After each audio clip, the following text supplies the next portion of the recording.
imagine un monde où tous les producteurs de lait faisaient du bio. Quelles seraient les conséquences, à votre avis? Je pense qu'aussi bien pour le bio que pour le conventionnel, il faut toujours regarder quelle est la demande. Si la demande est là, à ce moment-là, il faut adapter la production à la demande. Aujourd'hui, si demain toute la France va faire une conversion vers le bio, mais le consommateur il ne veut pas du lait bio, qu'est-ce qui va se passer? Le bio va se casser la gueule. Les prix vont chuter. Si moi en Belgique aujourd'hui, il y a de la production en bio, elle est trop pour la Belgique, qu'est-ce qu'on fait ou qu'est-ce qu'on va faire? On va exporter le lait bio de l'Allemagne, de la Belgique, ici en France, avec un prix inférieur que le producteur ici en France va toucher. On va faire dumping avec du lait extérieur de la France sur le marché français. Et ça va avoir un grand impact aussi pour tous les producteurs. Et pour ça, pour nous, c'est important de surveiller ça au niveau européen. Et quel serait le système à mettre en place? Aujourd'hui, on a une agence de surveillance de marché en Europe. Ça s'appelle la MMO, Milk Marketing Observatory. Nous autres, on y participe au niveau de l'EMB tous les 2 mois. Et ça, il faudrait faire aussi pour le lait bio. C'est-à-dire, on doit, partout en Europe, savoir directement, après presque tous les jours, combien de lait il est produit. Et ça ne sert à rien de laisser aller des jeunes, par exemple, maintenant, se convertir en bio, si dans 2 ans, ce marché, il n'est pas là.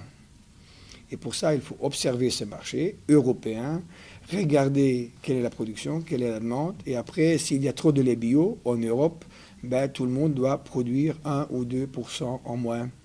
On a bien vu ça il y a 1 an et demi. L'Europe a mis en place pour le lait, pour tout le lait, une diminution de la production volontaire des agriculteurs. On a produit 1 milliard de litres de lait en moins en Europe sur 6 mois.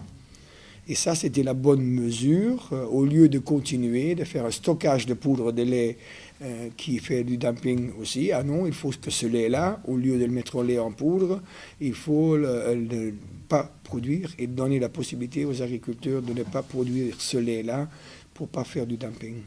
Et c'est une sorte de retour à des quotas, hein?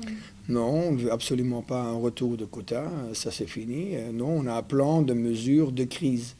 Quand on voit que le prix du lait, il chute, quand on voit que le marché, il est rempli, à ce moment-là, on a besoin d'un instrument pour remettre ce marché européen, je parle toujours européen, dans l'équilibre.